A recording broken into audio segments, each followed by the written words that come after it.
那么第一个就是如来，那其中那10个名号呢，都是我们在不同的角度来说明这个佛。那么佛呢，其实翻译到中文的时候呢，我们念出来跟原本的梵文的音不是很准因为我们现在念佛是 F 的音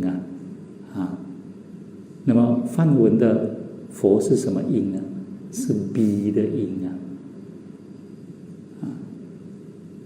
Buddha 怎么会变成佛头那 B 怎么变成 F 了原来这个佛这个音呢，是我们现在用的最早期可能他不是念这个音你们会念福建音吗？福建音有些人念呼，有些人念不，哪一个比较准？不比较准不头比较准嘛，对不对但是当时他们怎么翻译我们也不知道。那我们现在也已经约定俗成，我们就这样念了，我们就念佛。那佛的意思呢，就是觉悟的人觉悟。那这个觉悟的意思呢，很重要它就是最重要，就是觉悟到这个我们所谓宇宙的这个法则，就是所谓统一的这个真理。那么这个真理呢，这个真谛呢，你觉悟了以后，你明白了，你就从所有的这些烦恼，因为你的烦恼是无明引生的，就迷惑不清楚。但是你觉了以后呢，就清楚了，就完全明白了明白了以后呢，你还会再去做那些做了会导致你轮回的事吗？你明白了这个真理，你就不会再去做那些事情，不做那个事，你就不会轮回，就不会有烦恼。那我们现在还在迷惑虽然我们也知道佛法讲无常无我，对我们之前也谈到说，很多学佛人动不动就无我嘛，但是他的无我不是真的，不是三的无我，它是不知三的无我，对不对？我们很多都是这样，然后就我们把自己推到更迷惑的那个状态来说无我，因为我们连我都搞不清楚，怎么样去无掉这个我们不清楚的东西呢？所以学佛的人呢，要先认识这个我，不要一开始就跟人家讲我都不清楚，怎么去无呢？所以为什么般若经他讲不生不灭那个我们所谓中观的思想，包括其他系统的思想，都会讲不，或者是用否定的字眼那么这个讲呢，是因为他很清楚了，然后才能够同时双重的否定，然后达到一种提升超越的这种智慧。那我们不懂，我们就在那边乱砍不知道要砍哪里才对，就砍下去了所以佛法里面呢，有一些法义呢它是我们形容它比较利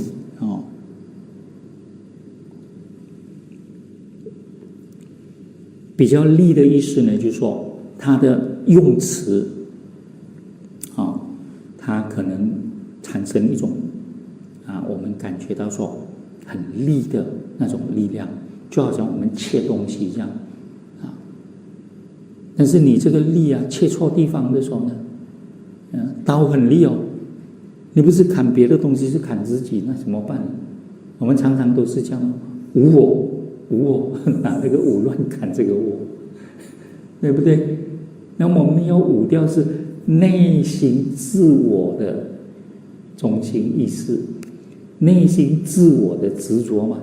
你那个刀是要这样砍吗？你不是你是这样砍吗？所以佛法的一些这个文字呢，在用的时候看起来很利哇，用起来很爽但是乱砍，最后呢，那个遍体鳞伤，割到好像鱼鳞这样伤了，最后呢，事情没有处理好，所以我们就一定要清楚，然后才能够所谓的下那个刀去把它切断。那么这个过程呢，我们就知道说，在学习的时候，我们要不断的去反观自我，不断的去对这个理有更深一层的了解。那么这样我们才能够慢慢的更清楚。清楚的时候，我们才知道说，原来我们要断的是哪一个烦恼，是烦恼不是随便说这个也要断，那个也要断。那么这样子我们才能够切中要害才能够我们所谓直透这个心源这个修行很重要。所以这个觉悟呢，我们觉悟到这个法。那么为什么我们会发现到说，我们在觉悟这个法的时候呢，好像跟我们一般的理解会有不同的地方？就刚才我们提到的，我们知道了然后呢，我们提升了，那么这个提升的过程是我们更深一层的。可是呢，回到现实生活的时候，其实它还是有因缘生因缘灭的现象，只是我们普通的人对这个因缘生因缘灭的现象，有些只是在理上面知道一点，有些在事项上面看到了一些，可是呢，它没有完全贯通，所以你没有完全明白、完全清楚。那么这个时候呢，你想要修行，那么你的着力点就不清楚了，或者是你要下手的这个点，要切中的这个点就不对了，或者是偏差了。所以一定要把这些都弄清楚了所以呢，我们在学习佛法的过程里面呢，我们从禅修也好，从其他修行的方法也好，那慢慢的去达到这样的一种效果。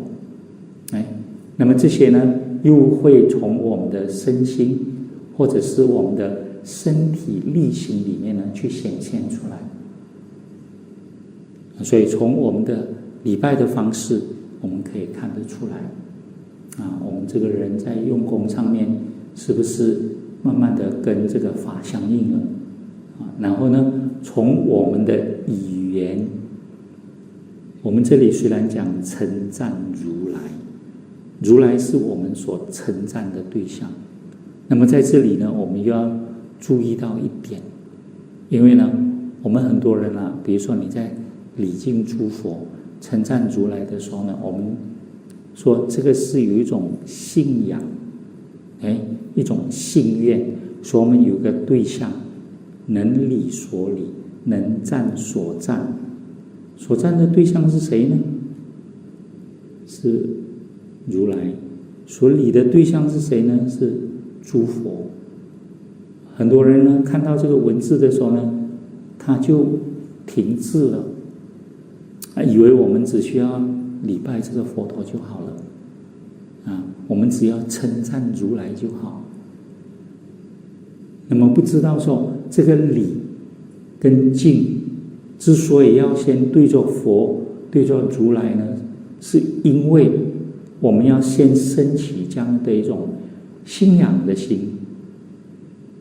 让我们有一个我们可以学习的这个对象。我们讲到说，我们所礼的对象、所赞的对象，其实它还是因缘生、因缘灭的那么既然佛也是因缘生、因缘灭，我们在礼拜的时候，就是有一种礼拜这个本性、这个空性的这个意义在那边。这个也是我们的一种智慧啊。那么我们能不能够有这样的一个体会呢？有这样的一个体会，我们又能够明白到佛说的一句话啊，我们这个一切众生具有如来智慧德相，也就是说我们具有这个佛性，但是因为我们的妄想执着烦恼障碍，所以呢没有显现出来。诸佛里面呢，我们念88佛，念1000佛，念万佛，忘记了念哪一尊佛啊？你看清楚了这个我无掉了以后，就是佛了，觉悟了。他说这个不敢承担。所以为什么我们没有佛性？是因为你不敢承担。你说我也敢承担呢，但是我就不是不是跟是之间，怎么样把不是转成是？你现在还不是佛，怎么样转化它呢？这个修行，通过这个修行。当然一方面是这样的一个角度，那么所以我们在礼敬诸佛称赞如来的时候都有这个对象，那么这个对象呢，其实是让我们的心能够因此而有信念，然后有信仰，有一种虔诚，有一种恭敬。那么在修行的过程里面呢，不断的在反省所以呢以前就有一个老和尚在拜佛，拜，人家就问他：你拜这个佛啊，这个佛灵不灵啊？他说：佛啊，木头的佛灵不灵啊？那佛不灵啊，佛不灵你干嘛要拜？他不灵我灵吗？对不对？在拜的人有灵啊，因为你越拜呢，这内在的这个佛性啊，这个如来智慧德相啊，就这样慢慢的拍出来。所以我们不断的在称赞如来的时候，称赞这个诸佛，称赞如来的时候，慢慢的我们发现到，不止这个称赞对着佛，我们能够用这么美的语言文字来传达我们的恭敬心，来对我们所最恭敬的这个对象去赞叹，去赞许那就是表示说我们内心里面呢已经有了这样的一种恭敬的心。这个恭敬的心呢，是由你自己的心通过你对外在的一种理解，理论上的理解，然后你所礼拜的对象的理解，你的信心的建立，然后呢，用你所能够用到的语言把它表达出来，然后来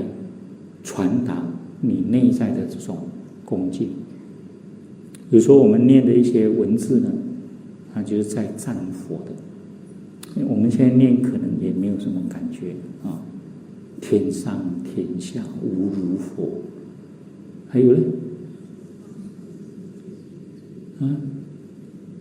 听不到。十方三世世间所有我净切，一切无有如佛者。第二句呢，天上天下无如佛，十方三世，十方世界亦无比，世间所有我净见，一切无有如佛者。你们不是一直在念吗？对，好像有在念念得怎么样？明白它的意思吗？觉得有什么特别感受吗？没有。人家释迦牟尼佛一念出来，他的修行超9大劫，他就比弥勒菩萨先成佛了。你们也在念啊，赶快，不要超9大劫超多几步就好了，对不对？所以你看那种感受，那么叫你们来用自己心里面觉得最好的这个语言文字来称赞诸佛，找得到吗？找不到不然我们也来一个功课，大家把心里面认为最好可以称赞佛的、称赞如来的这个句子写出来然后上课完了要交功课，你们回去慢慢想，哎呦，绞尽脑汁又想不出来然后有很多很好的句子人家都用了那别人用你又在用的时候有没有感觉那你们在念这个，我们这个叫赞佛偈，对不对念完了怎么样？唱了，对，唱完了或者是法师带领唱唱完了又怎么样？没什么如不动，不动，没有什么进步这样站在那边原地踩所以我们就知道说，我们的内心的那一层那种恭敬真的呢不是假的。我们也可以看到很多的文字写得多好，但是呢这些文字呢都是世间的一种表达的这个方式，是不是完全把一个人内心的那种说法，或者是他的想法，或者是他的境界传达出来？不一定。我们也读很多佛经，我们读很多佛教的文章，现在市面上看到的文章很多读了以后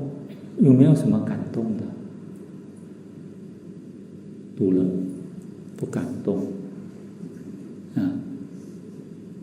静静的坐在那边不感动所以我们在这个过程里面呢，有没有注意到内在的这种修行？所以我们要用多么美的。其实我们念这个偈颂的时候，发现这个句子也不是很美吗？天上天下无如佛，十方世界亦如是。世间所有我境界，一切如云，无有如佛者。他用的文字很浅呢，怎么他用了这个文字呢？不得了，他的修行就马上到了一个超越的这个境界。我们赞叹佛的文字，这个经典里面很多。你们在念的时候常常有念到吗？赞佛赞菩萨你看赞了以后呢，你们念完了以后有什么感觉？有什么相应？有什么那种心里面有一种很内在的那种触动感动？没有，不相应。然后叫你自己写又写不出来又好像自己心里面没有什么文字可以用要怎么去赞美有佛陀的时候呢？找不到。所以呢，在这样的一个学习的过程里面呢，我们就看到有一些方法呢，表面上看起来也没什么特别，但实际上呢，它要有一个比较深度行深般若波罗蜜多。你要行深般若波罗蜜多，有这个智慧的时候呢，你在传达这个讯息的时候所以有时候呢，有一些禅师他们修行开悟了他们讲出一句话，可能就一两句话，或者一两个简单的文字，因为他是从内心直心流露出来的。他的师父一听，知道他发生了什么心理的这个变化，也开悟了。那我们有一些修行的人呢，动不动这个心里面就一大堆这个文字跑出来，尤其是参话头的参话头的，哇，整天在那边找答案拼命猛参找答案，一大堆答案出来了，好像猜谜语这样。然后有些还找到很美的句子，为什么呢？他读了很多禅师，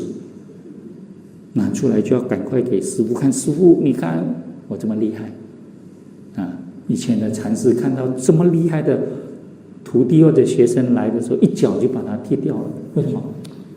继续用功，不要想那么多，对不对？然后有一些弟子呢，他一进来，他还没有开口，这个师父已经知道，不用讲了那种心灵的相应就是你修行到那个层次的时候呢，相应。那有些他修行到一个很好类似或者是开悟的这个境界的时候，他来可能就跟这个师父呢礼拜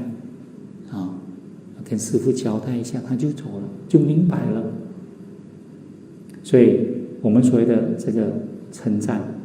一方面呢是有这个外在的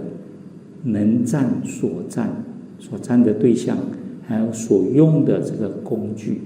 语言跟文字它有一些深度，也有一些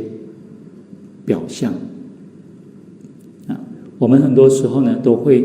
我们也可以实际上从经典里面找到很多赞美佛陀的这个文字甚至呢我们也可以写像赞佛记这样的一些寄颂或者是诗词写了以后呢表达了某一个层次的一种体会，但是是不是真的那么深的去体会呢？那又不一定所以这些呢都一样的，它一定回到我们自己的内观内心所以这个修行我们就看到说，表面上的一些行持我们在做的同时，我们身和心要相应，身口意要一体，要一致的。所以我们用什么文字来赞美别人的时候呢，你要是一种直心或者是一种诚心但是你要这样做的话，你也要对这个人有理解了那你对他不理解呢，讲出来的话一定是人家会觉得这个什么不对题我们看到很多社会上称赞某一个人，讲他多好多好，其实呢有一些都是虚妄的。你说我们喜欢这样的东西